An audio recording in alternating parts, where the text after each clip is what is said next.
even through the practice of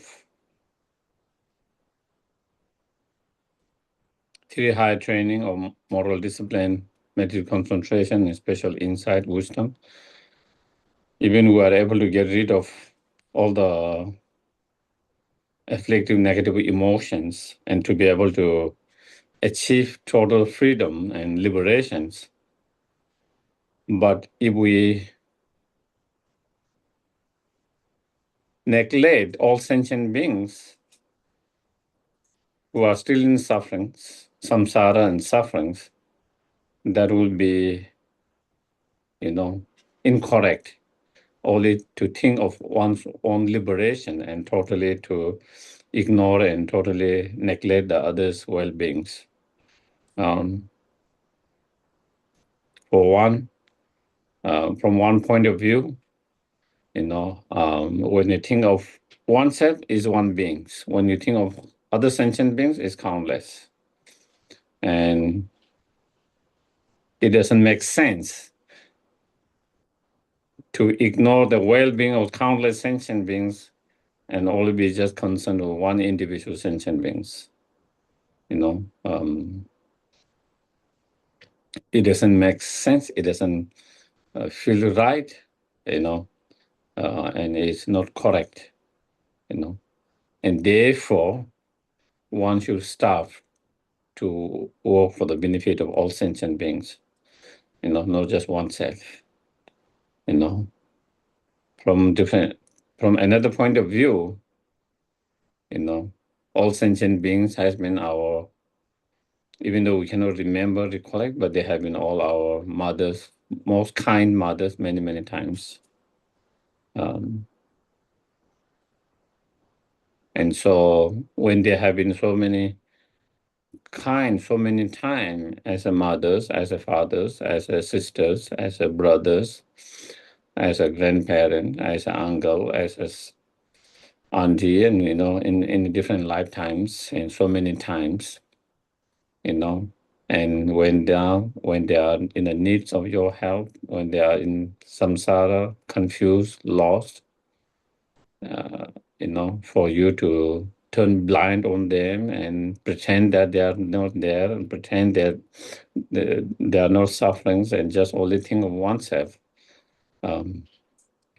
is not, again, karmically not right, and also, it's not the right way for the proper sentient beings. Or from that perspective also, one should work for the benefit of all sentient beings, not just oneself.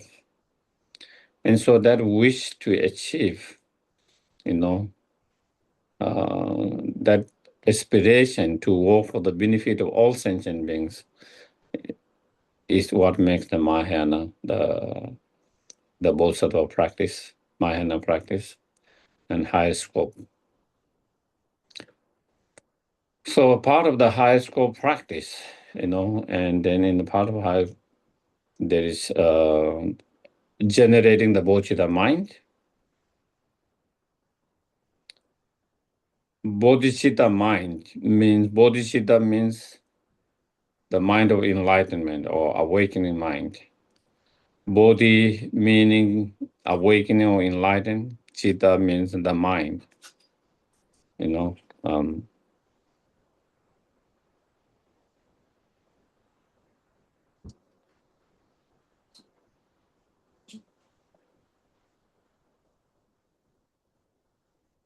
And the mind of awakening or enlightenment means, having this strong compassion or inspiration to help to liberate all sentient beings from all their suffering and cause of suffering. Driven by that inspirations, then the needs to feel, the needs of feeling that I need to achieve fully awakened state in order to be greatest help benefit to sentient beings, in order to help them to liberate from sentient beings. The wish to achieve that fully awakened state, that is what the bodhicitta means. So therefore, First, cultivating the awakened mind, the bodhicitta mind, and having cultivated the bodhicitta mind, then engaging in the bodhisattva's contact or practice, such as known as six perfections or six paramita, the practice of six paramita.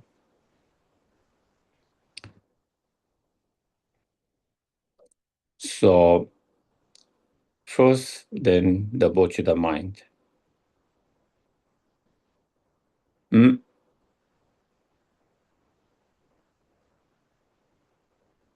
Is the bodhicitta mind that distinguish the bodhisattvas from other practitioners. Whether someone is bodhisattvas or not, it doesn't depend on whether you have wisdom realizing emptiness or not. If you don't have bodhicitta, even you have wisdom realizing emptiness directly, you are not a bodhisattva.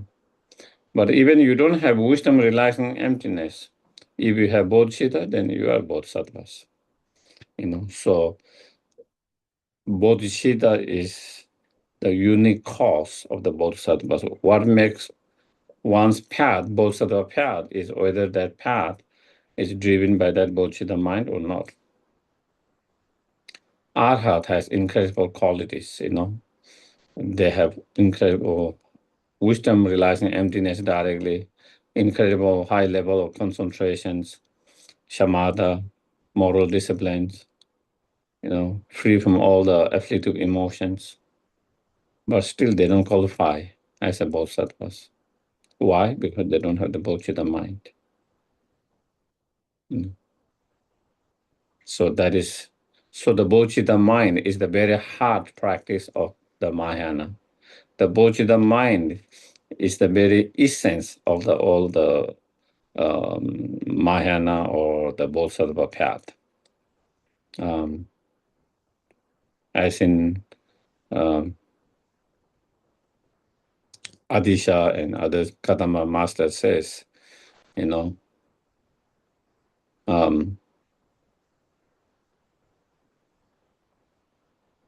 just as the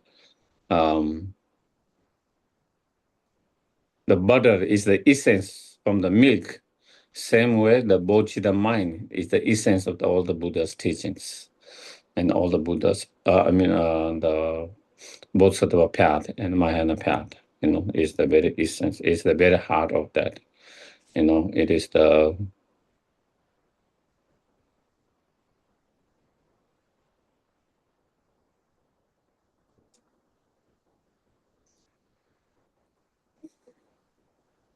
and Bodhicitta mind is the highest level of altruistic intentions, altruistic intention or inspirations. That is what Bodhicitta mind is. And as the Katamba master says, the Bodhicitta mind is the most powerful mind,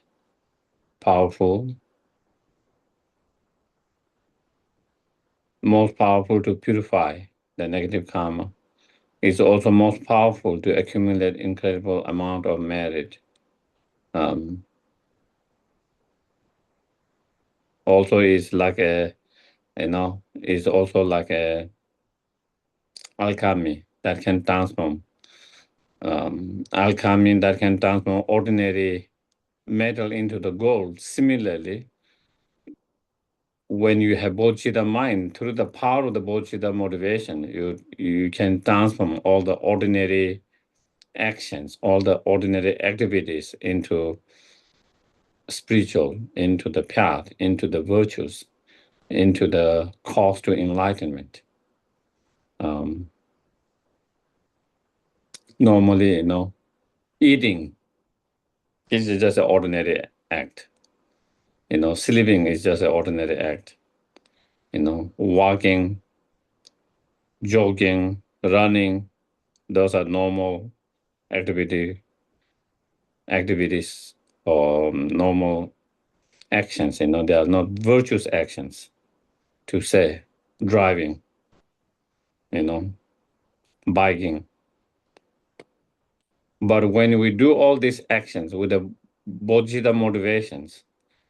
By the power of the bodhicitta motivations, and all these actions, all these activities become virtues. All of them become spiritual part of spiritual practice. All of them become cause to enlightenment. And that is how the bodhicitta mind has this incredible power to transform all these ordinary activities into something meaningful, to transform into the cause to enlightenment. You know, when you eat, if you can eat with bodhicitta motivations, then eating becomes cause of enlightenment. It becomes virtuous. When you are able to, when you're driving or biking, if you bike and drive with a bodhicitta motivation, the driving itself becomes virtuous. Itself become transformed into cause to enlightenment. And same, when we are walking in a garden, everything well. And so if you want to transform our actions into something virtuous, something into the cause of enlightenment, then to generate that bodhicitta intention motivations before you engage in any of the actions become so powerful, important and so powerful.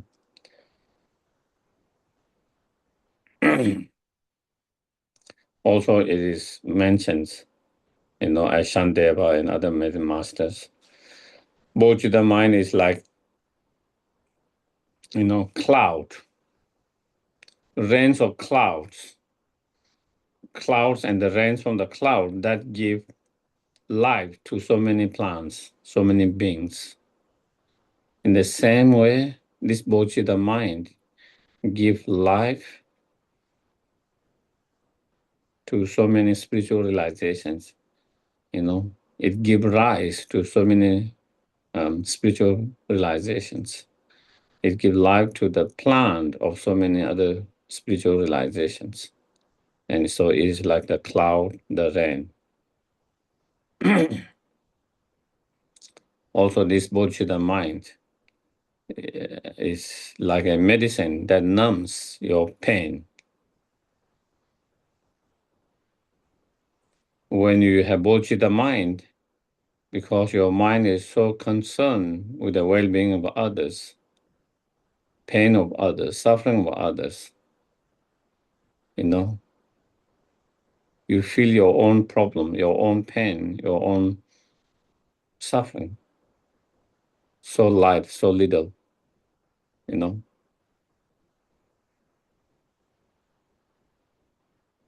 And it is like, for example, if when we are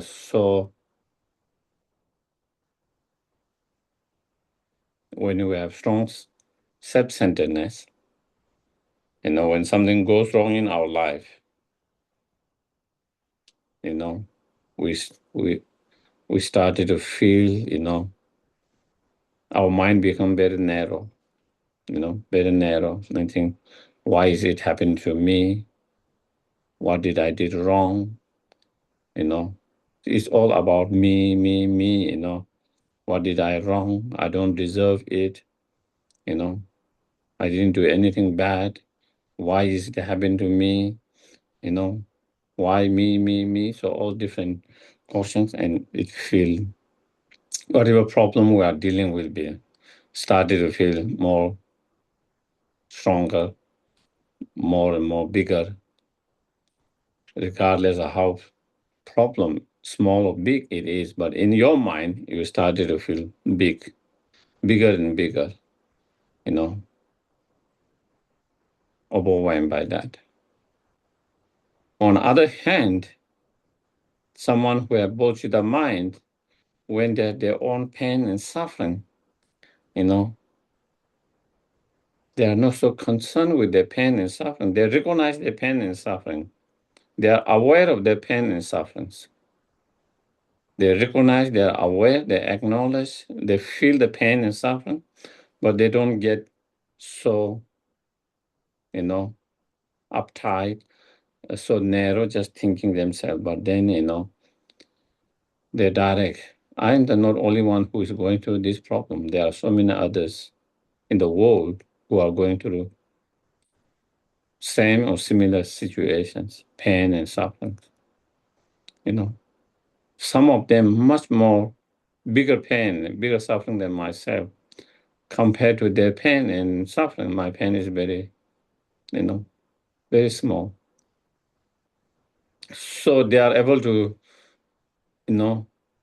see that, able to feel that, and through such feeling, then they develop, strong compassions, strong wish to all other sentient beings who are suffering, to free from their suffering, cause of suffering, and the wish to help them to free from suffering and cause of suffering,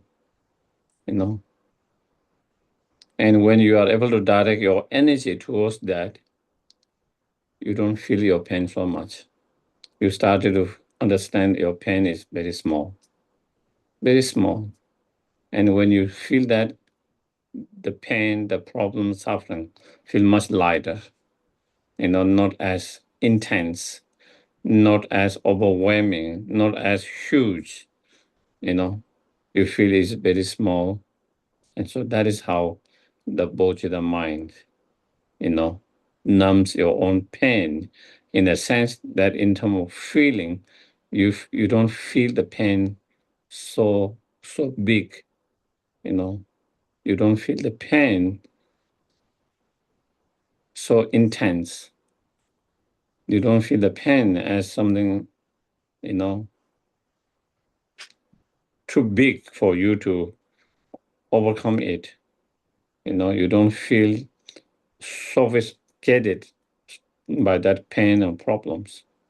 You are able to deal with that much more open mind, easiness, because you can see others' problem, you can feel others' problem, compared to others' pain and other problem. Your pain is one of very small problem, pain. So that is the power of bodhicitta. Unless we have the bodhicitta, all the virtues we do, we engage into, they are virtues, but they do not become cause for enlightenment. It could be a cause to samsaric pleasure, samsaric happiness. If you have renunciations, driven by renunciation, it can be cause to individual liberations, but it doesn't become cause to fully awaken, fully enlightened. On the other hand, when you are driven by the motivation of that bodhicitta mind, then whatever virtues you engage, whatever practice, meditation you engage in, or action you engage in, all of them become cause to enlightenment by the power of that bodhicitta intention motivations. So in the Mahayana practice and the Mahayana teachings and the Bodhisattva practice and teaching, bodhicitta mind is the most important, most important. It's the very soul, it's the very heart, it's the very center, it's the of the whole, all the practice.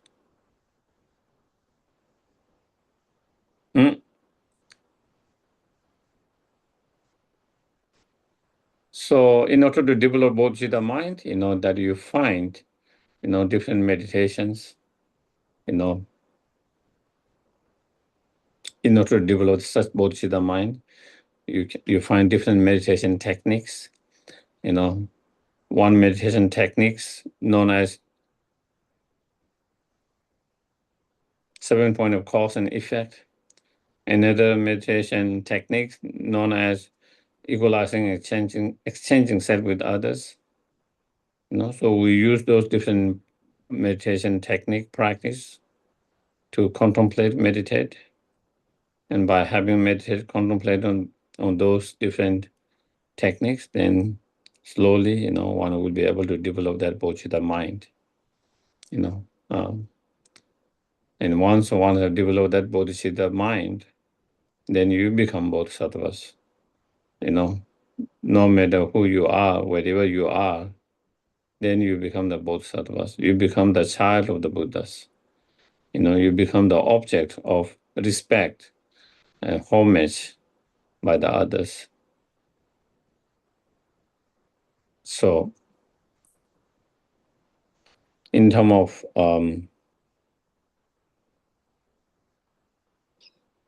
equalizing, exchanging seal with the other method, we meditate on oneness of all sentient beings, equalness of all sentient beings. That is by contemplating, on the fundamental basic level, we all are one and equal. No differences. If we go beyond these superficial differences, that is created by the environment, conditions, later, upbringing and so forth. If you go beyond that, if you go to the very fundamental basic of each and every human beings, each and every sentient beings, then, we all are on one. We all are equal and same because each of us, all of us, regardless who you are, we all want to be happy and not to suffer.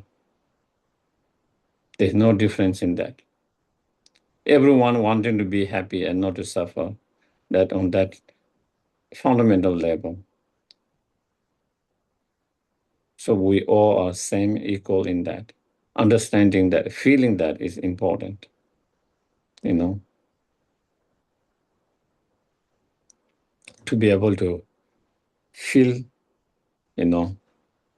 cherish each and every sentient being, to feel that. Why do we cherish ourselves? Why do we cherish ourselves? We cherish ourselves very much. Why do we cherish ourselves? Is it because you are kind to you? Is it because you are very helpful to you? We don't think that way.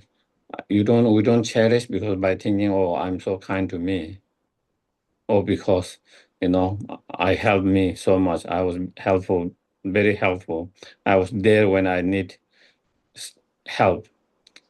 I was there for myself when I needed help, when I was in difficult. We don't say, we cherish ourselves because we want to be happy and we don't want suffering. And in order to, because we don't want suffering and we want happiness, and to accomplish that, to achieve that, we cherish ourselves. That is why we cherish. In the same way, the way I cherish myself because I want to be happy and do not want suffering, same way I should cherish everyone else because they all, just like myself, want to be happy and not to suffer. The basis to cherish ourselves, that basis is in everyone's. The basis to cherish ourselves because I want to be happy and not suffer. And therefore, I should try to avoid any sufferings and the cause of suffering. And I should try to accomplish, I should try to achieve the happiness and cause of happiness. And that's what we try. That being the case, in the same way, each and everyone want to be happy just like myself, do not want suffering. Therefore, I should also try to avoid and free all sentient beings from the suffering, cause of suffering, because that is something they don't want, just like myself. And I should try to help to achieve happiness and cause of happiness with each and every sentient beings because they want to be happy, just like myself. Through that understanding, then we can expand our cherishing mind, not only for ourselves, but not only ourselves, our families, our friends, our colleagues, our all humankind, and all sentient beings. And that is what Bodhicitta mind is to, to expand to each and every sentient beings and to embrace each and every sentient being just as we embrace ourselves. you know, and cherish all sentient beings equally, just as we cherish ourselves.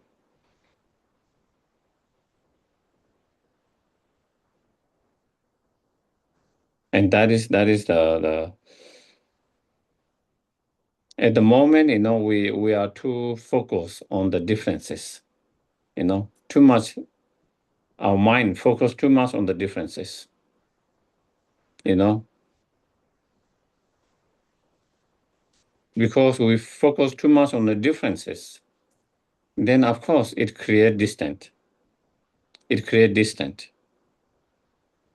And because of focusing too much differences, which are not fundamentally, innately born, but it is just that later we, through the society, upbringing, culture, different cause and condition, that create, sense of difference, you know. But on fundamental level, we all are born from the very beginning without any influence of the conditions, When I first born, we are not influenced by the immediate conditions so much, but still we all want to be happy and not to suffer. That innate wish is always there, It's not being taught later by the society, by the uh, surrounding, We are born with wanting to be happy and not to suffer. That is the fundamental, innate wish. And that wish is not only ours, each and every sentient beings. And not only we have right to be happy and not to suffer, each and every sentient beings have equally right to be happy and not to suffer. So that is the basis. That is the basis, the foundations to feel we all are same and equal, which is important basis to develop the compassion, unconditional, unbiased love and compassion and bodhicitta mind. That is meditating on that, contemplating on that, uh, you know. Mm. From another perspective, we all are made from the same, if you go on atom level, sub-atom, sub-atom level, we all are made from the same atom. So in that perspective, we all are same because we are made out of the same substance, same things. Our body is made out of the same, atoms, particles, Um, so through that reflection, contemplating, then the main point is that to feel we all are one, equal, and same. That is the key point. If we are able to feel that we all are same, equal, and one, then we wouldn't have this different attitude towards different beings, cherishing some, not cherishing others, hating others, on the basis of those difference.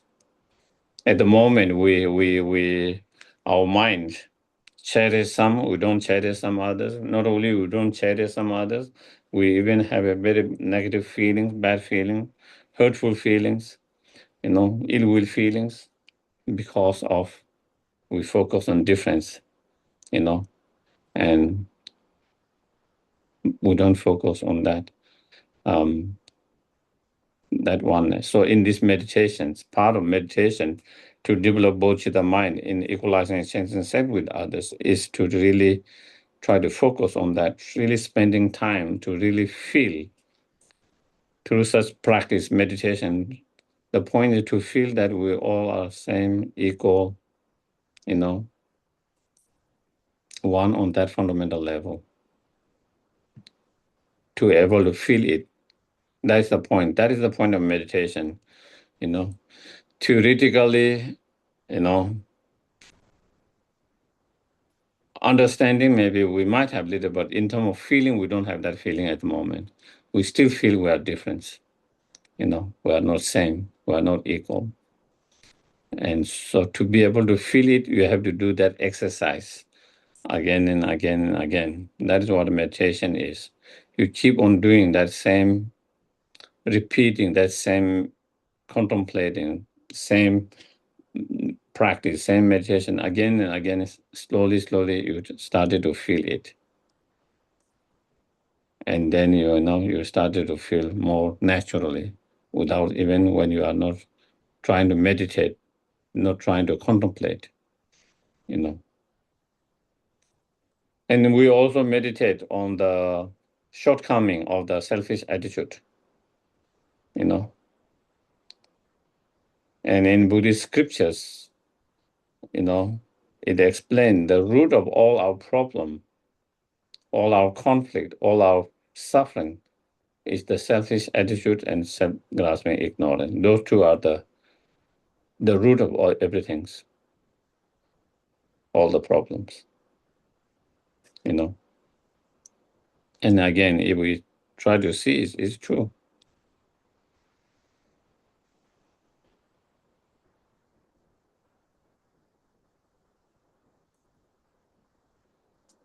Mm.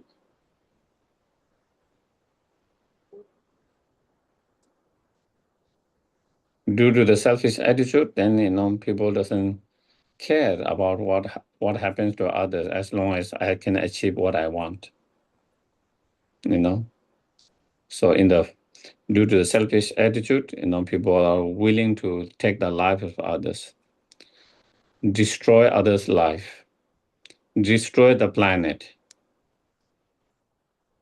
in order to achieve what they want, because of that selfish attitude. When you have that selfish attitude, you have no concern, you have no care what happened to the others. As long as I can get and I can achieve what I want, that is the first things. So that is where a lot of war are being fought because of selfish attitude. A lot of killings has happened because of selfish attitude. A lot of pain has created because of selfish attitudes.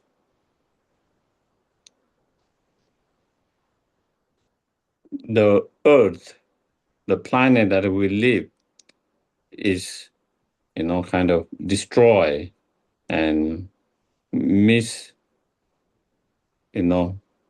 overly exploded because of selfish attitude. Because of selfish attitude, we don't care what will happen in 100 years, 1,000 years, 2,000 years, 100,000 years to this planet, this world. We don't care, because it's all about as long as I can get what I want. Now, driven by such selfish attitude, then we overlay to that, and that is the suffering, the pain that create to others, coming from the selfish attitude, the destruction that we see in the world, different level of destructions to the planet itself, the destruction to other animals, destruction to other human beings. They all are rooted in selfish attitude. The destruction, the pain, rooted in selfish attitude.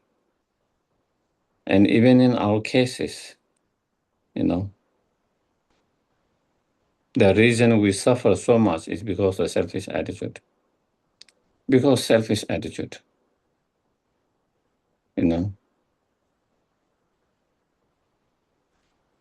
If we don't have selfish attitude, we will suffer less. Despite all the external challenges, external conditions, you will not suffer so much because of the change in those external conditions. you know.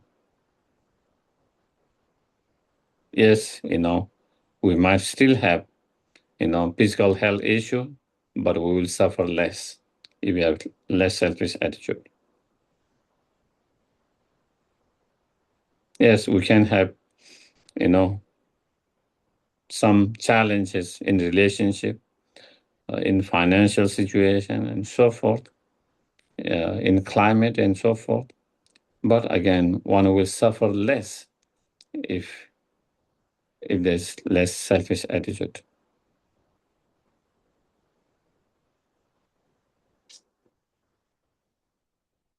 Because of the selfish attitude, you know,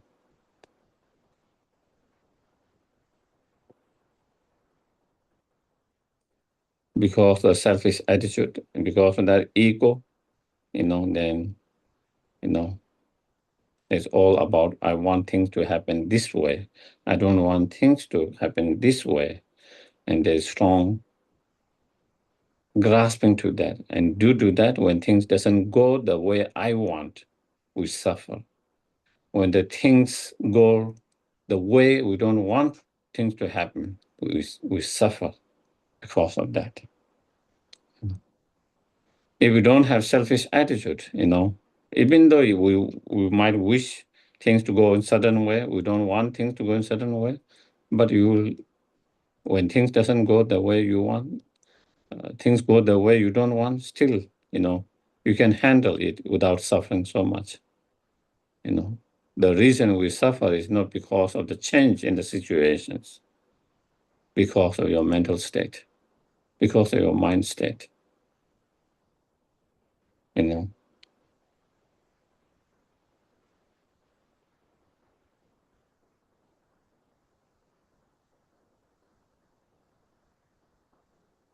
Mm?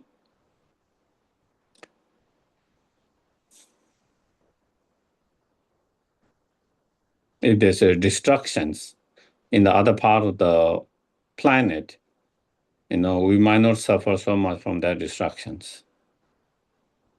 If it's happening in this world, we might suffer a little bit, but not so much. Then it is happening in your country, it's more painful. Then it happen in your state, it's more painful. Then it become in your family, it's much more painful. Then it come in yourself, then it become more painful. Why is that? Why is that? That clearly show is because of our mind, you know.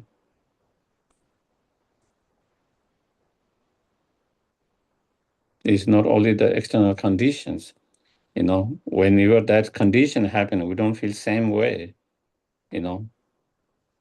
But as it come closer and closer to ourselves, because we cherish ourselves so much, we cherish ourselves so much, we overly cherish ourselves so much, and due to that selfish attitude, that's why we, you know, if something bad happened to your enemy, probably you don't mind it, you don't suffer it, you don't suffer it, you don't experience the pain. Why is that? Isn't it someone suffering? Because you don't cherish. Because you don't cherish that person's. Because you don't cherish that person's. Because you don't. Therefore, that is why. That is why the stronger selfish attitude, the more we suffer. The more we suffer. So that is where also of course,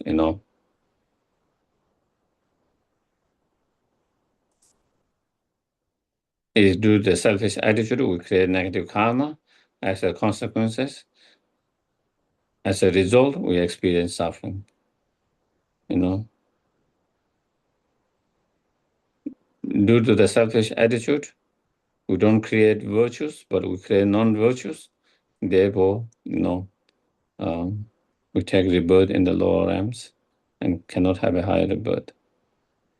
Due to that selfish attitude, we are unable to achieve fully enlightened state.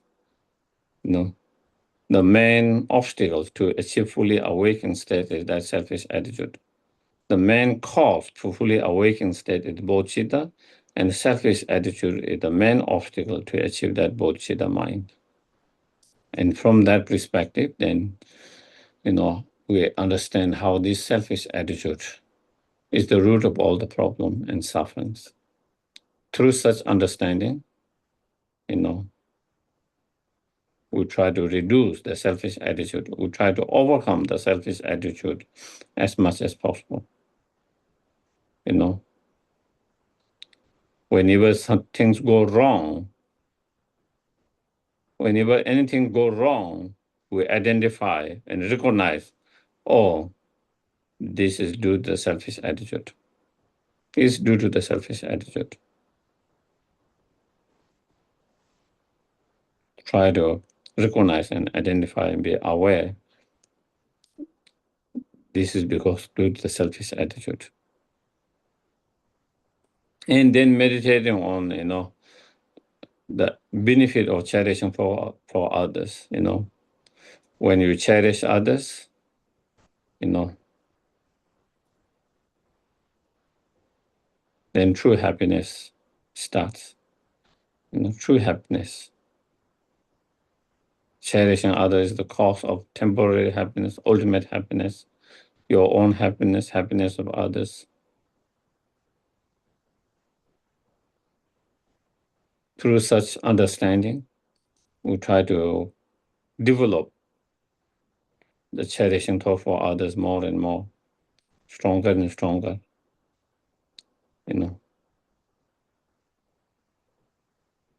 By understanding, cherishing others is the root to the happiness for everyone. Whereas cherishing oneself or selfish attitude is the root of suffering for everyone. Through that understanding, we try to reduce the selfish attitude as much as possible. We try to cultivate, increase, and improve the cherishing thought for others as much as possible. And with such understanding that selfish attitude is the root of all the suffering, whereas cherishing thought for others is the root of happiness for everyone, then we try to exchange that attitude. At the moment, we cherish ourselves more than others. And now we change that attitude and learning to cherish others more than oneself. So we try to cherish others more than oneself. And when you cherish others more than oneself, as Dalai Lama, his own Dalai Lama says, if you want to be selfish wisely. If you want to be selfish wisely. And the way to be selfish wisely is cherish others and generate bodhicitta mind. Cherishing others, cultivating true loving kindness, compassion, bodhicitta mind is the way to be selfish wisely because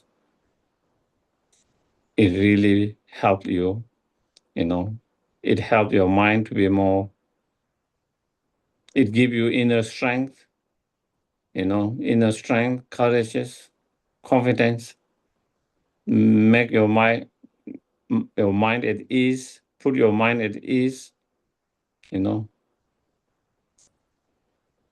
and then, create cause and condition to enlightenment, and that's what really helps you, that is something that helps you immediately in now and also long term. As Lama Tsongkhapa in Lam Rim as he explained, bodhicitta mind is such, even though you think of benefiting others, you are not thinking about benefiting yourself.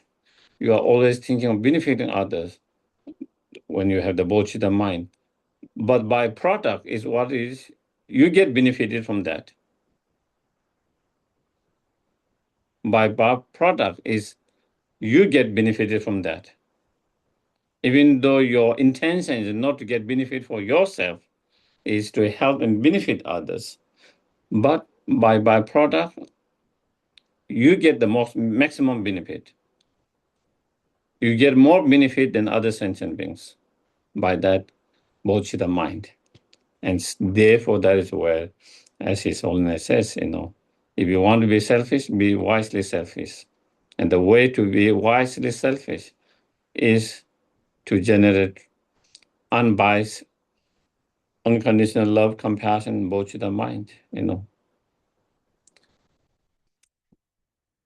So then, in order to generate loving kindness, compassion mind, which are the very root of the bodhicitta mind,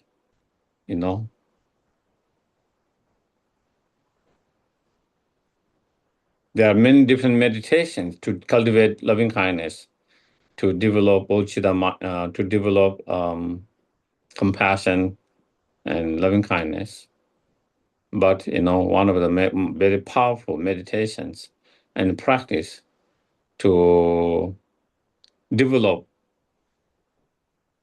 this loving kindness, to maintain the loving kindness, to increase and improve the loving kindness, as well as to generate the compassion mind, and to maintain the compassion mind, to increase and improve the compassion mind. One of the most powerful tools or practice or method is the practice of tonglen, taking and giving. That is one of the practice we call tonglen. Tonglen means, tong means giving, len means taking and giving, and that is very powerful practice, extremely powerful practice to cultivate loving kindness and compassion for those who have not cultivated. Those who have cultivated, to maintain and to improve and increase, is very powerful practice. And that is the part of the practice in this when you train to generate bodhicitta mind. Because the stronger compassion, the stronger loving kindness you have, the stronger bodhicitta you are able to develop. If your compassion and if your loving kindness is not strong, your bodhicitta will also not be strong. And therefore, in order to have strong bodhicitta, you need to develop strong loving kindness and compassion. And to develop that strong compassion and loving kindness, then one engage in this practice of tonglen.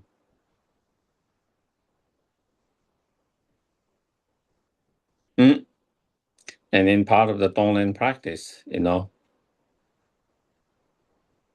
you take on others' suffering and cause of the suffering on yourself, and you send and you give all your happiness, all your virtues, all your positive qualities. You send and you give to others. So that is part of the training. Of course, there's more simplified practice of tonglen, more extensive, more detailed, more extensive practice of tonglen. But and when you take the suffering and cause of suffering on yourself, you try to do while you breathe in. You imagine and visualize taking the other suffering and cause of suffering on yourself together with the breath as you breathe in. And then as you breathe out together with the breath, you imagine and visualize giving all your happiness, all your virtues, all your positive karma, giving and sending to all sentient beings. And that is part of the tonglen practice.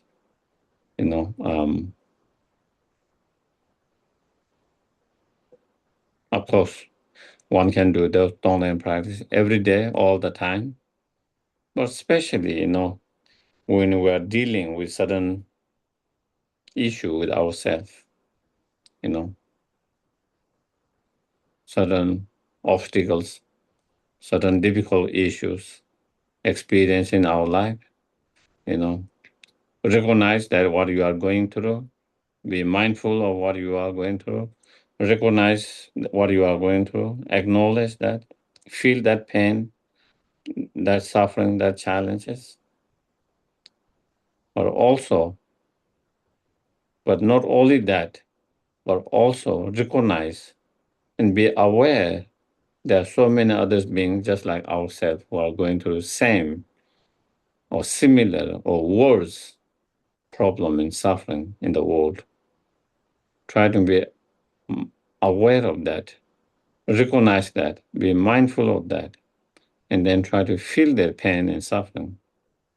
And having feel their pain and suffering, then try to generate strong compassions, the compassionate thoughts of wanting them to be free from those suffering and those cause of suffering, because you see those are so painful, unbearable. You understand that with your own experience, how painful it is, how how unbearable it is. And by through your own experience, through that understanding, you try to generate strong wish, them to be free from the suffering and cause of suffering, and strong confidence and courage to take on their suffering and cause of their suffering on yourself. And with that courageous mind, that confidence mind, then you imagine, visualize taking on all their suffering and cause of suffering on yourself, and that they are being free from all this suffering and cause of suffering.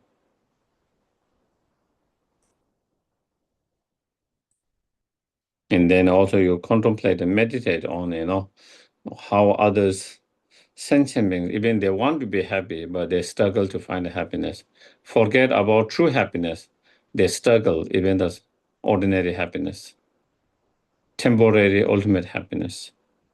They all struggles for that. So again, you try to reflect, contemplate, understand that, be aware of that, mindful of that, and then generate a strong loving kindness, the wish to see them happy, wish to see them to have happiness and cause of happiness, temporary happiness as well as the ultimate happiness. And then with that, out of that loving kindness, the wish to see them from in a happy state, temporary ultimate happiness, then develop a strong wish to help them to achieve that happiness and cause of happiness.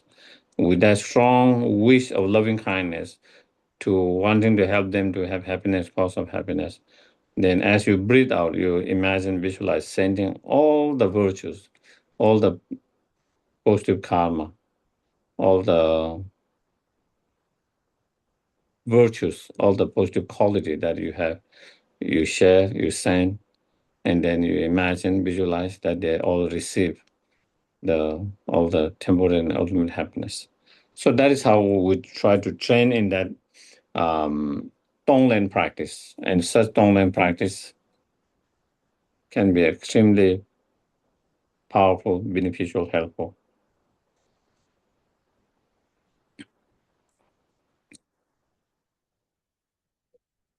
Then through Tonglen practice, you started to develop strong self-confidence, courageous. Before we were afraid, fearful of any problem and sufferings, obstacles. We are always fearful of something bad happening. We are always fearful of, some obstacle manifesting. We are fearful of, some challenges, suffering arising. That's what fear we have. But through such practice, we learn not to fear of that. Instead of not being fear of any obstacle and suffering and pain, but we are willing to take on all more pain, more sufferings, more problems of all others on ourselves. So when you train in that way, and when you do that,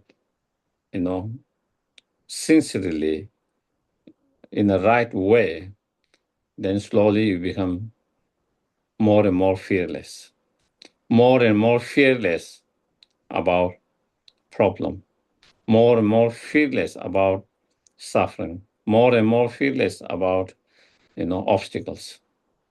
Not only you become fearless of that, You become fearless to take on more pain and more suffering, the willingness to take on more suffering, and that, you know. In the same way, at the moment, we have fear of giving and sharing, you know. If I give this to someone, what will be left for me? You know, that is the fear we have, you know. If I share this to someone, if I give someone to that, you know, what will be left for me? What will happen if I get sick? What will happen if this happens? Or what will happen that when I get old, this and that? We have all these different fear of.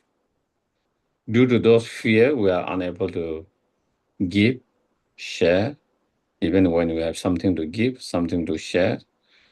Sometimes we have more there, but still we have still fear of sharing, giving, you know. So in this practice, we learn to give without any fear all your wealth, all your virtues, all your positive qualities, all your merit, everything's, you know, even your life, you know, even though it is imagined now, but you do sincerely. When you do sincerely, correctly, when you do that again and again, then you learn to be, you know, more and more fearless of sharing, giving, sending.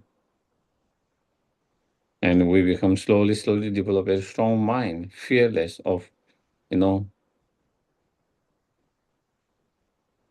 like some of the story that you hear about bodhisattvas. Without, you know, when they were asked of something, without any hesitation, they are just ready to give, to help, if it is helpful to that. Fearless, you know, unlike like us, or if I give that, what would happen to me? What will, you know, maybe I might need next week, I might need next month, next year, maybe later part of my. So I need to keep it because I will need that.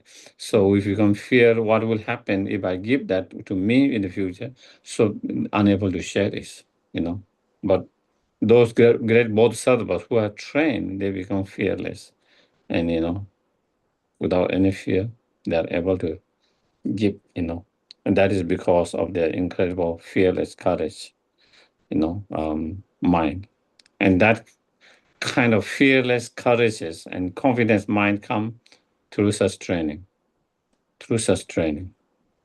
They are not born like that naturally. It comes through by training, you know. They have reached that state through the training. And we have the same potential to reach that state if we engage in the training continuously, correctly, sincerely. And this is one of the practice, meditation in training that way, the Tonglen practice. And so through such Tonglen practice, you know, you become fearless or less fearful of, you know, encountering obstacles, suffering, problems, you know, um, less fearful or fearless in terms of giving, sharing, sending, you know, and through that cultivating loving kindness with compassions. But even we have this incredible compassion, loving kindness, really sincerely, truly, from the depth of the heart, you want to really help others to free from the suffering. You really want to help them to achieve happiness. In terms of your feeling, in terms of your attitude, is incredible, powerful, loving kindness, compassion. But in terms of reality, you feel that as much as you want to help, you are unable to help. You feel you are limited, handicapped, you know.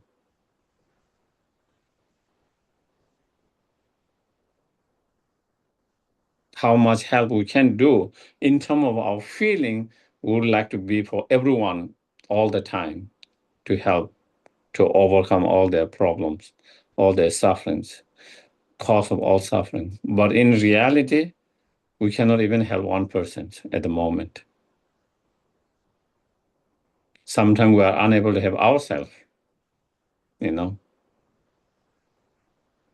whatever problem we are dealing with. We are unable to help ourselves. And someone's dealing with the same problem, we are unable to help them. You want to help, but you don't know how to help. We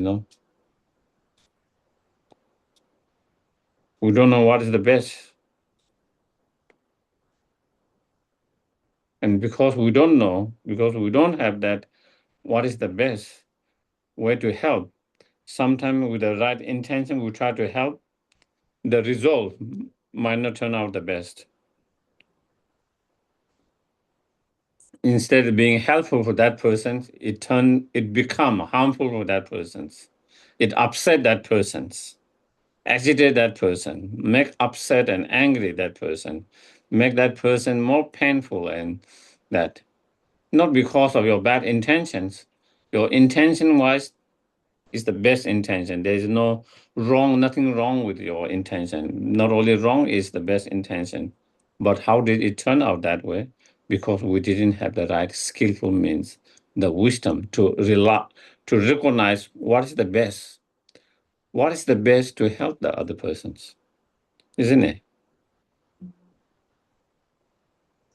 Sometimes it requires being silent, as we talked as today. Sometimes the best is just being there silent, being with them without saying anything, without doing anything, silent. Certain situation in certain individual, that is what is required best. The best you can be there and help them is to be silent. Just be. Sometimes we need to say something encouraging, uplifting, consoling. But not always that helps. Sometimes people doesn't want that. In certain people, in certain situations, they don't want to hear you to say, they just want you to be there. That's all. Be silent. You know. Sometimes it's better to act. Sometimes it's better not to act in certain situations. But we don't know what is the best. That at the moment, this present moment, we don't know. Should I say something? Shouldn't I say something? You know, should I be there? Shouldn't I be there? All of that. Even like when someone is sick, you know, sometimes it's good that we let them know that you are in my prayer and we're praying, or to visit them and all of that. But sometimes maybe we keep in our heart, and sometimes just because they are being overwhelmed by too many messages, too many visits, you know, they feel that they don't need any more visit, any more message. They are overwhelmed, too many of them. So again, sometimes it can, instead of being helpful, it can be unhelpful in that way. From the other person, they are trying to be helpful, but then because in that situations, when someone that, sometimes it doesn't become. And so the the problem for us at the moment is we don't know what's the best. That is a limitation we have. So with that, as long as we are unenlightened, we are handicapped and limited in how much we can help with benefit. Even though you had the best intention, true compassion, true loving kindness, you truly want to be helpful for those suffering sentient beings. But since we don't have that wisdom, skillful means, since we don't know what is the best, and so we are handicapped and we are unable to help, even with the right intentions. When you understand that state of yourself, and then when you understand, if you can become fully enlightened, and you are able to understand each and every sentient being's mental state, their predisposition, their mental state, what is the state in their mind, what will be the best solution to that person in that time, in that individual time.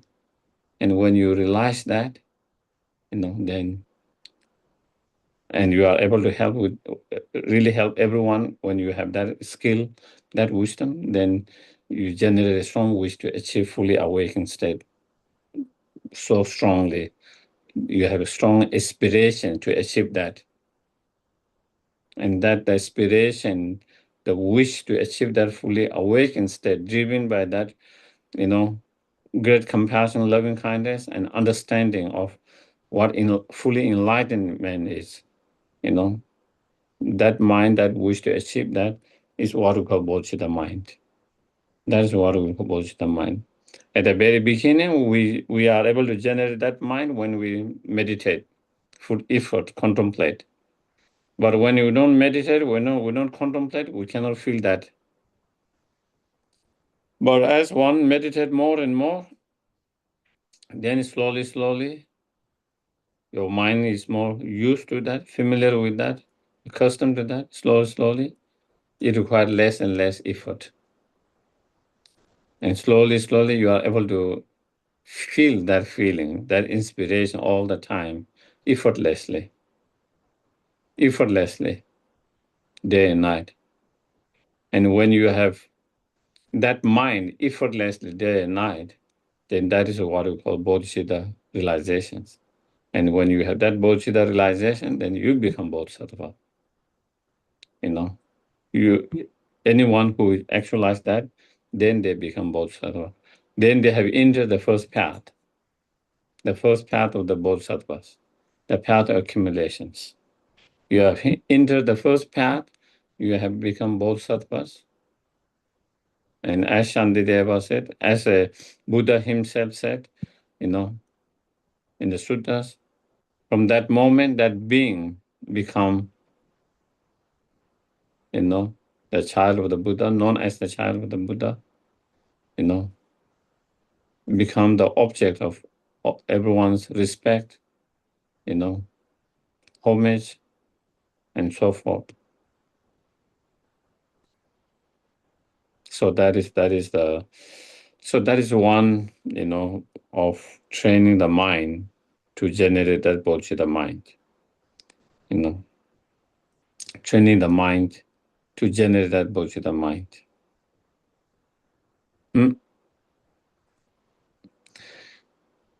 And having generated that bodhicitta mind, even though again it's very powerful, extremely powerful mind, as we mentioned before, by the power of that bodhicitta mind,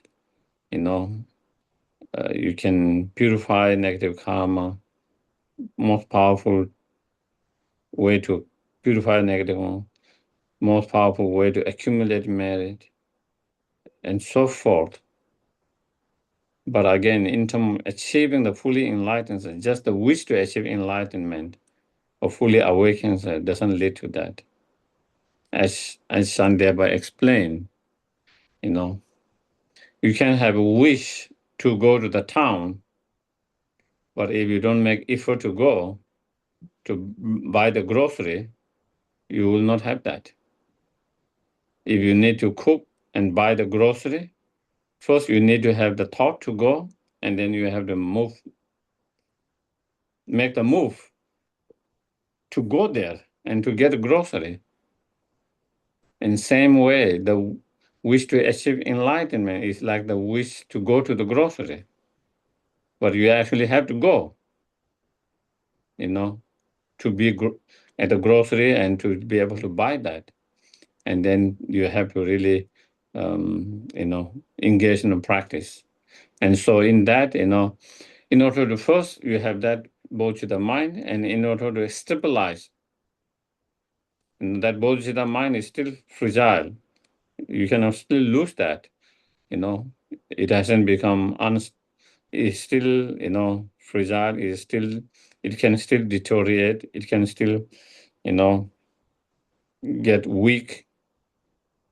So in order to not to lose that, in order to make it not to get weak, to make it strong, stabilize, then You take aspiring bodhicitta precepts or the vows,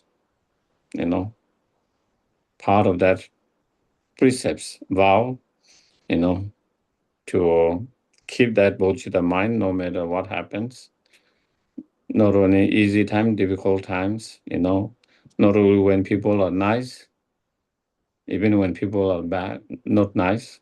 That is the key, It's easy to be compassionate when everyone nice to you. It's in a challenging when people are not nice to you. Can you have the compassion when people are not nice to you? That is the key. When everyone is kind, to be compassionate, it doesn't require a lot of practice. I think, even the animal seems to know a little bit of that. If you feed them, if you pat them, if you take care of them well, they also seem to appreciate. They seem to respond in that way. And when you are in a difficult, they seem to help, trying to help you, isn't it? Whatever way they can, they have also limited way to help you, but they try to help the person, in their own way. You can see they wanted to help. They can see, they can sense you are in some trouble, some problem, and you can see they are trying to do something to help you to from that problems. That is some level of compassion, some level of understanding and compassion. That doesn't come through meditation for that. But what makes difference is to be able to feel compassion for those who are rude to you, unkind to you, mean to you. That is where real challenge comes. And that is where true bodhicittas, bodhisattvas, are those who can feel compassion, even more compassion for those who try to harm them, who try to be unkind and mean. That is why bodhisattvas, being bodhisattva is not easy, because, yeah.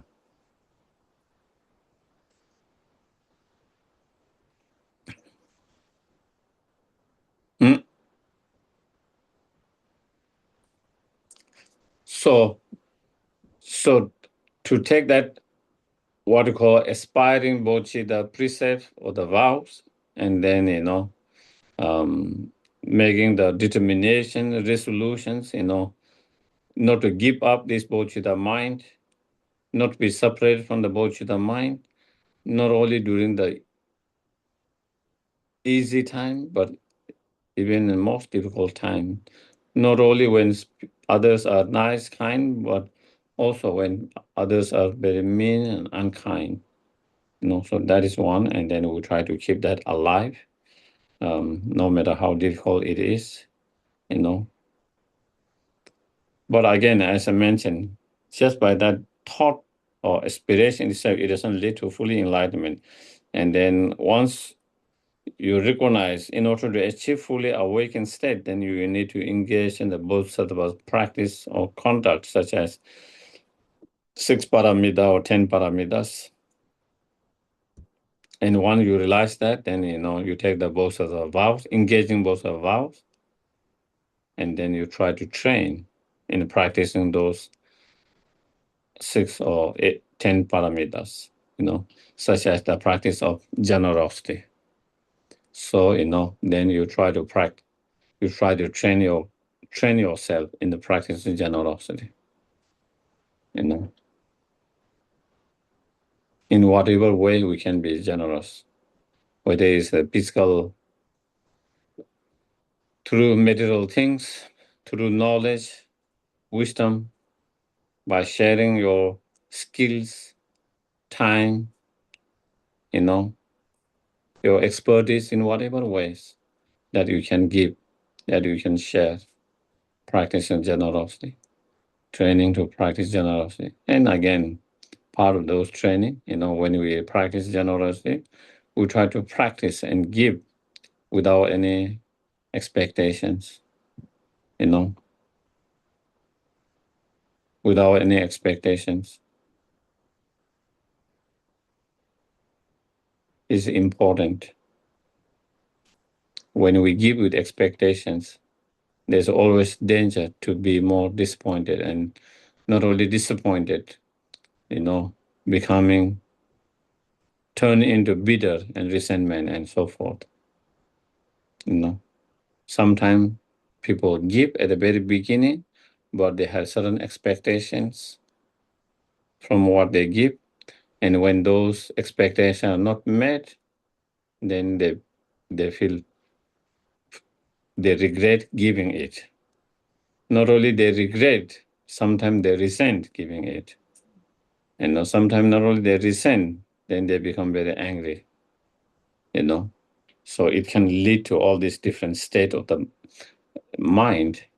And it's because when we give, when you practice a generosity, we did with a lot of expectations. And expectations not met, that is why it turned into something negative. You started with something positive, but it turned into something negative. You started with a good intention, but then, in the end, it led you to a very negative state of mind. And that is because there was expectation involved when we practice a generosity. So we learn and practice to practice the generosity, the training or practice generosity without expectations, you know.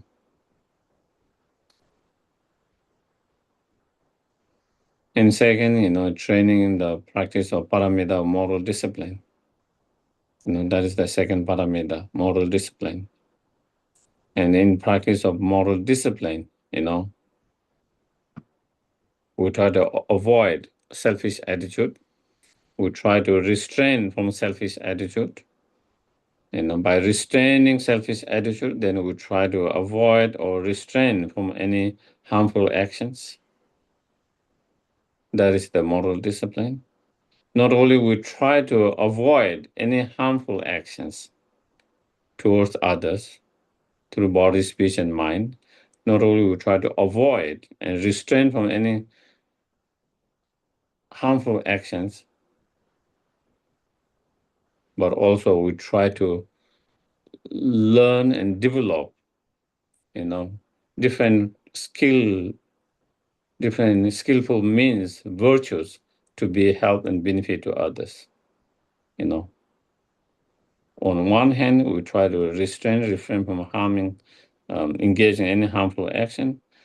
At the same time, we try to develop more and more wisdom, more and more method, more and more skillful means, the way to help and benefit sentient beings.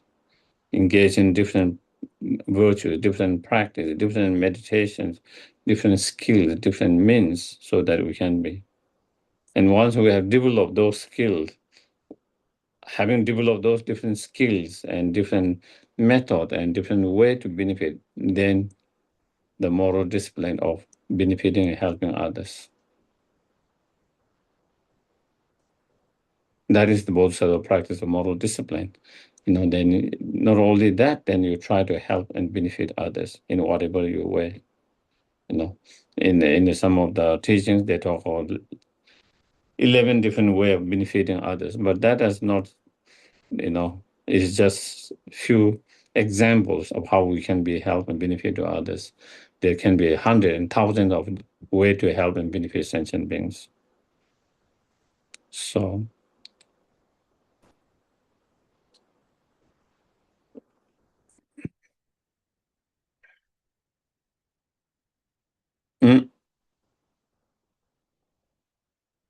again,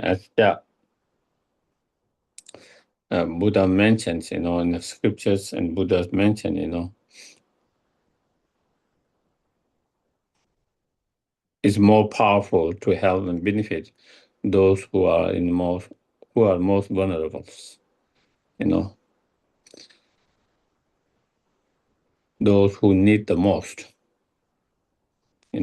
And those with whom we have strong karmic relationship, such as our parent and so forth. So when we try to help benefit with those with whom we have strong karmic connections and who have been very kind to us, to those who are most vulnerable, those who need the most, those are most powerful way of helping and benefiting. So anyway, and then third paramita, the practice of patience. Patience towards those who have been unkind, to be able to keep our mind calm, peaceful, undisturbed, even when others try to,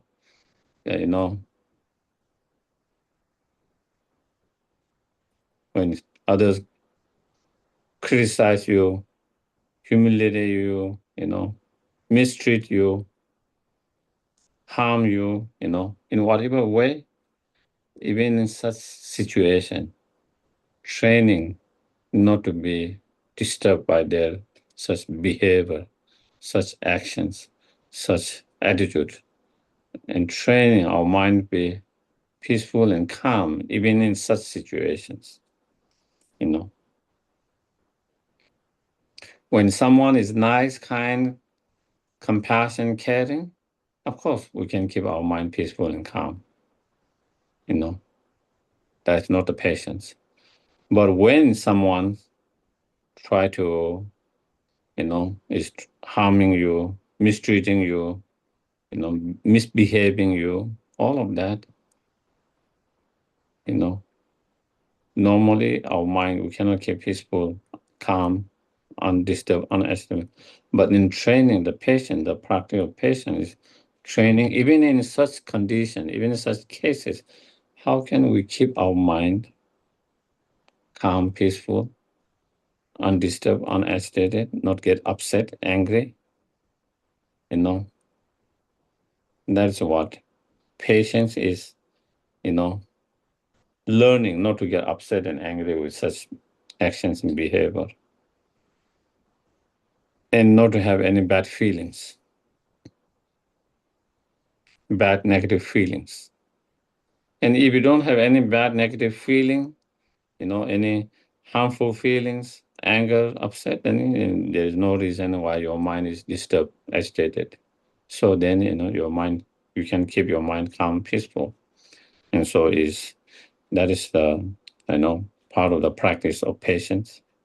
And for those who want to learn more, you read, as I mentioned yesterday, the Shantideva's chapter 6, Guides the Both Way of Life, chapter 6 on the patience. You will find so many different analytical meditations in that. The analytical meditations are, analyzing from different point of view. By analyzing from different point of view, you might have different perspective. And when you have different perspective, you might not be so upset and angry as you were before. And that's how your feeling changes, because your perception changes. Your perception changes because you look from different point of view, from different angle. And because you look from different point of view, different angle, then you have different perception of the whole situation or the persons or the actions. And so that is, and so in that Shantideva gives so many different, looking from so many different angles, so many different perspectives, analyzing from so many different point of views. And through that analyzing, investigating from many different point of view, you started to have different perceptions. And that is when you started to have different perceptions, your feeling that arises because that perception also changes. And so instead of being upset and angry, you might appreciate it, feel grateful for that person's actions. And if you appreciate someone's actions, behavior, and are grateful, there's no reason to be upset and angry. And if you are not upset, angry, and instead you are very appreciative, grateful, then, your mind is calm, peaceful. That's what patience is, So that also being patient with, sufferings, challenges, problems, obstacles, And also, again, in Shantideva, in that scriptures, in chapter 6, again, he explained how to practice that again, by analyzing, investigating from many different angles, different point of view, For example, normally we think, obstacles, suffering, pain are something undesirable, unwanted, something miserable, something bad. But when you look from different perspective, they can be good too. They can, because of those obstacles, because of those challenges, because of those situations, sometimes it make that person more strong, make that person grow, If we read many of those people in the world who have made a huge difference in the society through their different field, many of them, they have gone through so much struggle themselves. They overcome their struggles, and then it make them who they are. And because of that, they are able to reach so many people, inspire so many people, able to bring so much positive changes. And there's a lot of that. If they have not gone through that, they will not have been able to do that. They will not be able to be as inspiring as they are. They will not be able to reach as many people as they were able to reach. They will not be able to be as many benefit as they have been able to be. Do you get it?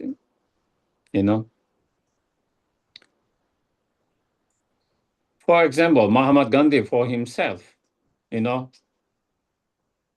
became one of the example and inspiration for so many later coming generation of this struggle of nonviolence, fighting for the freedom, fighting for justice, fighting for equality, nonviolently.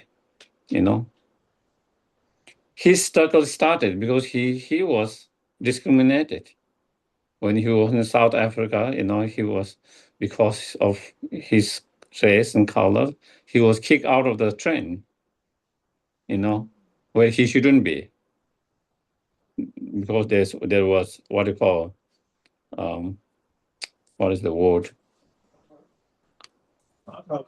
Apartheid, but there's like where it's separate segregation, because of segregations, and certain train they are not allowed to go, and he happened to be in that, and that was something that wake him up, and that is when his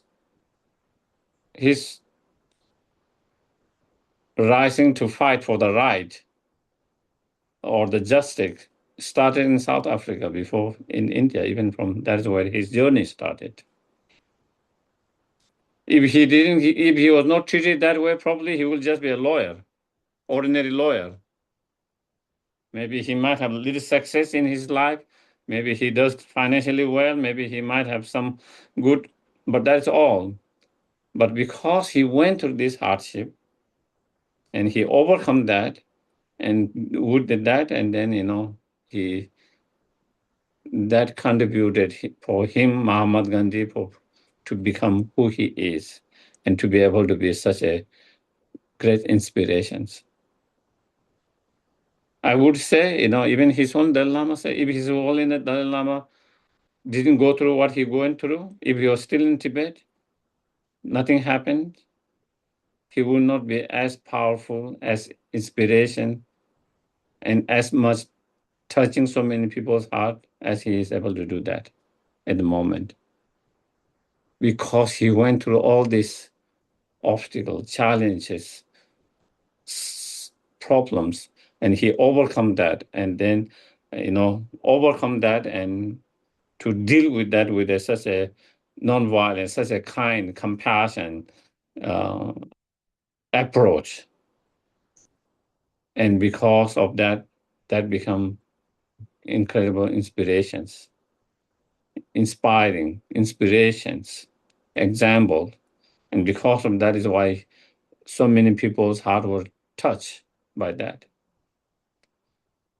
If he shared the same message, but if you haven't gone through that, it might not touch people's heart as much as it has touched. It might not have inspired as much as it has inspired. From that point of view, those sufferings, those obstacles, those challenges are not necessarily always bad. It helped. Even His Holiness the Lama says, it helped him to grow up in so many different ways because of that. So it became a cause to someone to grow, spiritually grow, become more strong, more inspiring, If you look from that point of view, then there's no reason to get upset and angry. Instead, you appreciate that. That is also His Holiness Dalai Lama always share. He said, if you look from the whole bigger issue, Tibet issue, it's a very sad what happened. It's very sad what happened. So many lives were lost. Culture, the language is also in the danger of losing that. The whole one, But he said, personally, he said, it helped him in a way, on personal level, because of that. Because of that, he said he was able to meet so many people all around the world, different spiritual, different path, different all kind of people, And through that, he said he learned so much from them as well, and that helped him in personal growth. And through that, also he's able to reach out more people, able to inspire more people because of that. So on personal level, he appreciates that there is a positive contribution in that his growth. And because of that, again, there's no hard feelings. There's no hard feelings, So that is where so that was why we're talking about patience with the obstacles, challenges, and sufferings, and by looking from different perspectives. And one way of looking at them is like that way. One way of analyzing and looking is that because of those challenges and suffering, that it helped us to grow. It helped us to make strong. Sometimes even though it might be a little bit challenging, not easy when you are going through it, the period itself, since we don't have strong practice. Even in a lot of cases with our generations, or even our generation, early generations in the monasteries, a lot of them went through a lot of hardship. And because of those hardship, it make them who they are. And they are much more resilient than the younger generations because they have gone through all this hardship and they know what it is to go through hardship.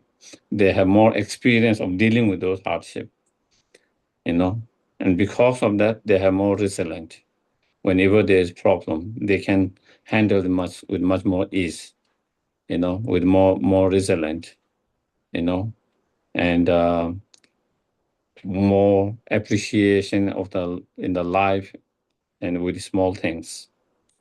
Whereas the younger generation, when they have less challenges, less hardship in that way, then, they have, because they didn't go through that, when they have challenges, they find more harder to deal with that.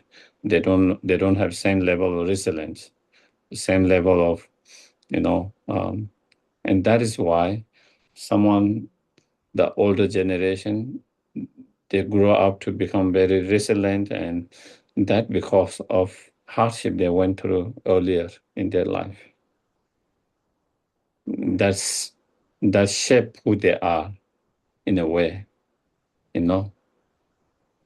And so in a way it was very helpful. Even though when they were going through the hardship, even though sometimes it might be difficult to feel that it was meaningful, but now when you look back, it's a meaningful, helpful. And for some people who have a strong practice, even at that time, they might be able to feel that way, same, while you are still going on through that. So that is how one turn. Of course, again in Shantideva, that there are many different, which I'm not going to each of them. Through so by looking at different, uh, from different perspective, with different angle, different analysis, try to be patient and not being disturbed and agitated and angry and upset by all different form of challenge, different form of obstacles, different form of pain and sufferings, whatever happens. Through that, then we learn the practice of patience, the ability to keep your mind calm, peaceful, undisturbed, even in those difficult challenges, whether it's those challenges are created by human or by nature or by whatever, you know. Then the practice of paramita of, joyous effort in the virtues, you know. So not only we learn to practice, virtues all the time, trying to avoid non-virtues all the time, trying to engage in the virtues all the time, while we try to avoid non-virtues and trying to engage in the virtues all the time, also learning how to be happy, joyful with engaging in the virtues, how to be joyful in avoiding non-virtues, instead of thinking, oh, I have to avoid these non-virtues and it's taking away my pleasures, you know. In that sense, there's sense of not joyfulness that, is, but instead, there is, while we try to avoid the non-virtues, there is joyful in doing that. While we engage in the virtues, whatever form of virtues, practice meditations, there is sense of joyfulness in doing that. There is a perseverance, but also there is joyfully in that. There is an effort, but there is not only effort, there is joyfulness in that effort, and that is the paramita. And that is another very important factor in our practice. Learning to enjoy, learning to enjoy. Sometimes you try to do good things, but sometimes we might not enjoy it, but enjoying, when you do good things, enjoying and doing it, enjoying, learning to how to be enjoying and being joyful in engaging in those different virtues and practice. That's paramita. And then paramita of concentration, material concentration, we already spoke about this morning, And then the sixth paramita, the paramita of wisdom, also we already talked about the wisdom, in terms of the wisdom, there's a wisdom that relies the conventional reality and the wisdom that relies the ultimate reality. And especially we talk about wisdom relies on the ultimate reality this morning, and in terms of wisdom relies on the conventional world, then, there are five knowledge, wisdom that, known as five knowledge, and of course, it's just only one example. There can be many more or less, how you categorize things, conventional reality in different categories.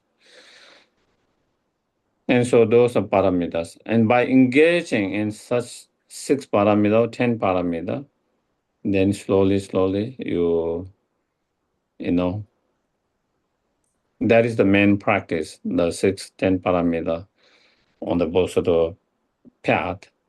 You continue to meditate on the ultimate nature of the self and phenomena. And then again, during the post meditations, you try to engage in the other form of virtues such as generosity and so forth, creating the merit, and so combining those practice together alternately, meditation session, post meditation, post meditation, and during the meditation you try to contemplate, meditate on the ultimate nature of self and other phenomena, and during the post meditation you try to engage in accumulating the merit and through the practice of such as generosity and so forth, and then you progress, from one path to the next path, from the first path of accumulation and path of preparation, from the path of preparation, the path of seeing, and from the path of seeing, the path of meditation, and within that path of seeing and path of meditation through the 10 bhumis, and then gradually achieving fully enlightened state, and so that is the gradual path to enlightenment. So we have all reached the. Graduate. We have all graduated. Now we just need a certificate. Here, did you have the certificate? Have you? Oh, that the certificate. So, any questions? Yes, please. Thank you, Geshe. This was a very nice and gradual part, and with examples, that was great.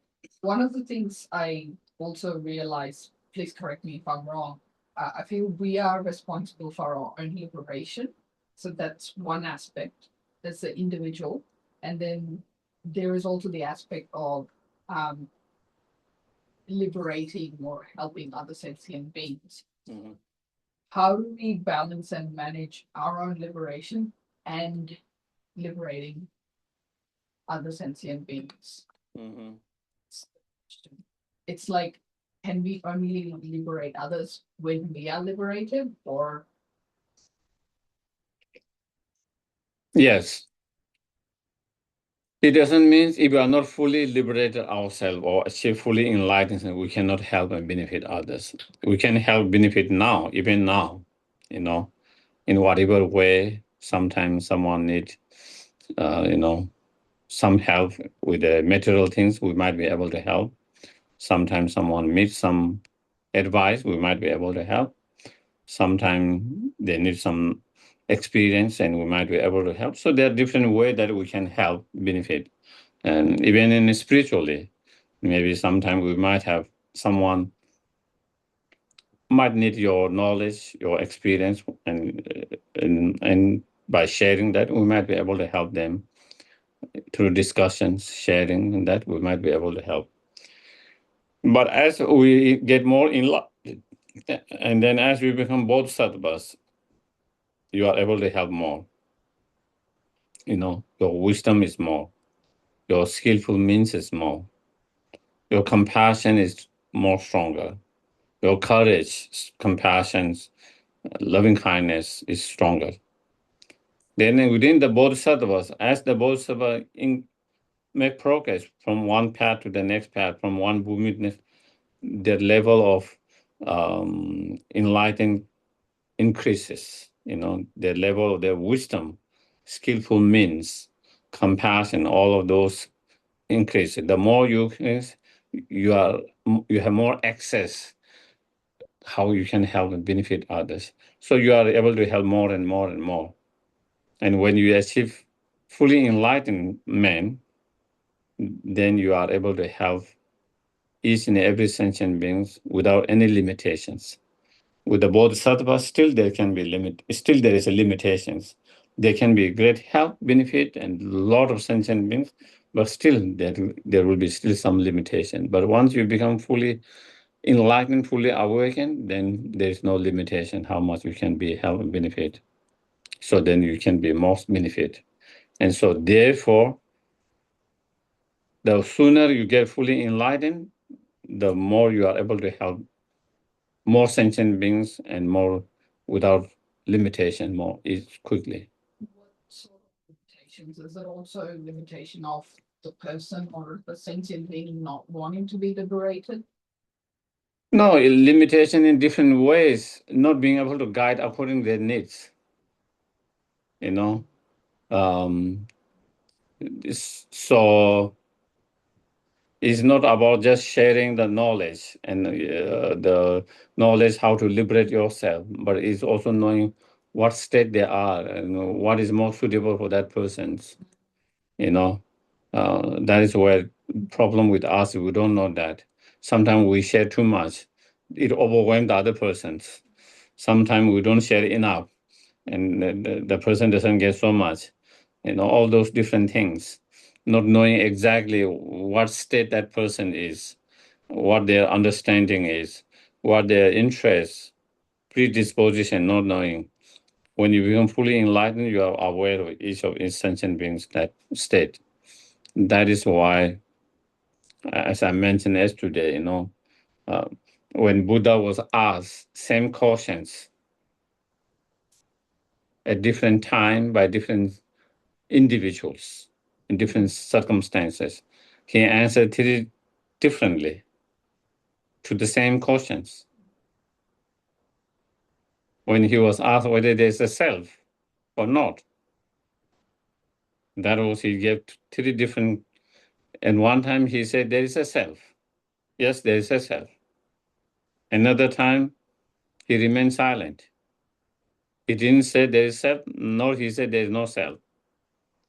And the other time, most time, he spoke about selflessness, not self. Most time. So why did he give three those different questions? I mean, different answer. Because individuals, people who are asking different questions, if he said there is no self, it is not going to help them. They are not ready. You know, they can fall in the nihilism and very negative state of mind. So he knew exactly, even though there's no inherent existing self, but it wasn't the right answer for that person in that moment.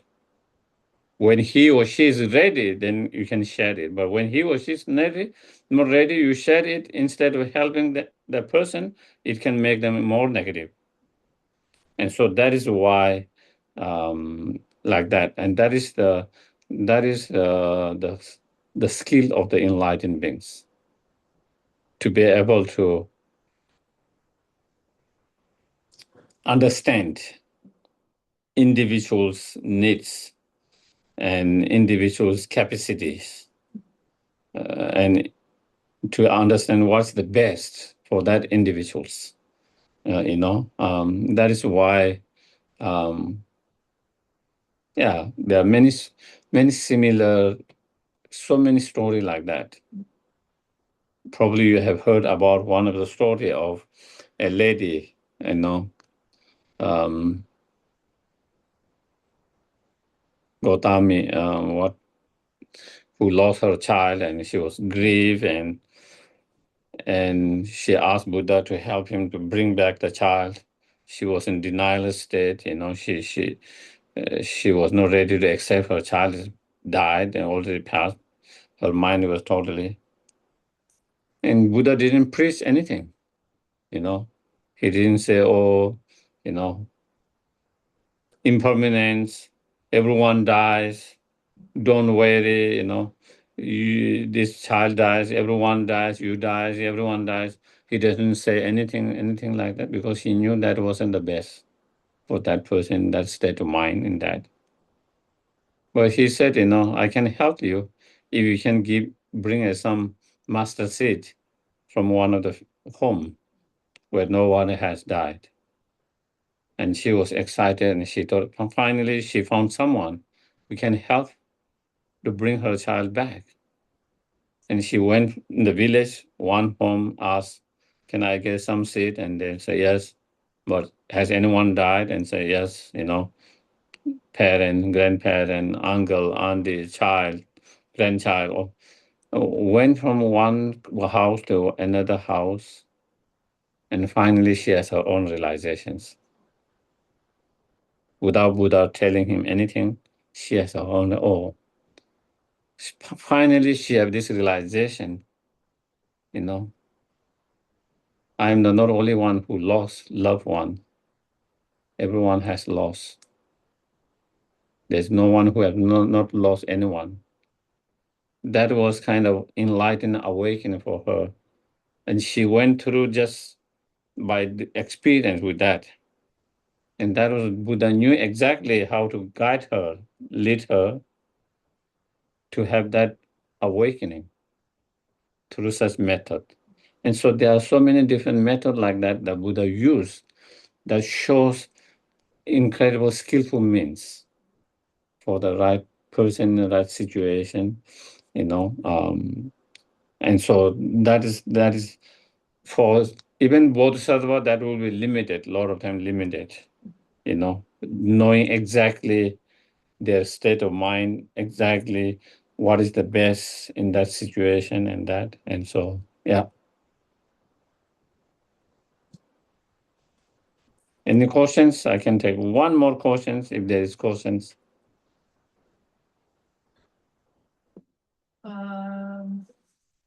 When we try to shift self-cherishing to cherishing others, it doesn't mean that we forget about ourselves, but maybe guided by equanimity, treat ourselves as the other sentient beings. Well, it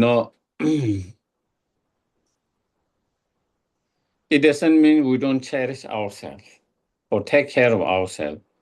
We will cherish ourselves, we will take care of ourselves, but at the same time, we cherish and take care of others even more. There's a difference between taking care of yourself and taking others even more than yourself. Cherishing yourself and cherishing others even more than yourself, then not taking care of yourself, not cherishing yourself and cherishing others. Do you get it? There's two difference. One is that you don't take care of yourself, you don't cherish, and you only cherish and take care of others. The other ones, you also take care of yourself. You cherish yourself. At the same time, you also take care of others and cherish others. And not only you cherish and care others, even more. And so that is what happens when we transform. At the moment, we overly cherish ourselves and we don't cherish others. And that shifts. We try to, while we cherish and take care of ourselves, also we shift to cherish and take care of others, not really others, but even more. Yeah. So I'm trying to think of the self-care, the emphasis on self-care, especially in the health industry, where they frequently burn out and all that. So how do we see that, whether it conflicts with the cherishing others? It should not. It shouldn't, if their motivation is to really to help and benefit others, that's why they are working on their self-care. The reason to, there can be two motivation reason, it's all about me or it's about others, but I need to be in good state to be able to help others. And in that sense, that kind of attitude doesn't conflict. It's the same like that. I need to get enlightened in order to help others. Same. I need to get healthy. I need to restore. I need to refresh. I need to that in order to be so I can take care of others. So the motivation is always to be helpful to others, motivation to take care of others. But at the moment, if I don't take care of myself, I will not be able to help others. I'm too tired, I'm stressed out, I'm burned out, I cannot do anything. And so therefore first I need to take care of that so I can give more, so I can help. So as long as there's that motivation and driven that motivation, I don't think there is a conflict in that. But while you totally become careless, neglect and indifference to others, but it's all about me getting better and feeling better, then that might be little conflict. Yeah. Okay. Okay.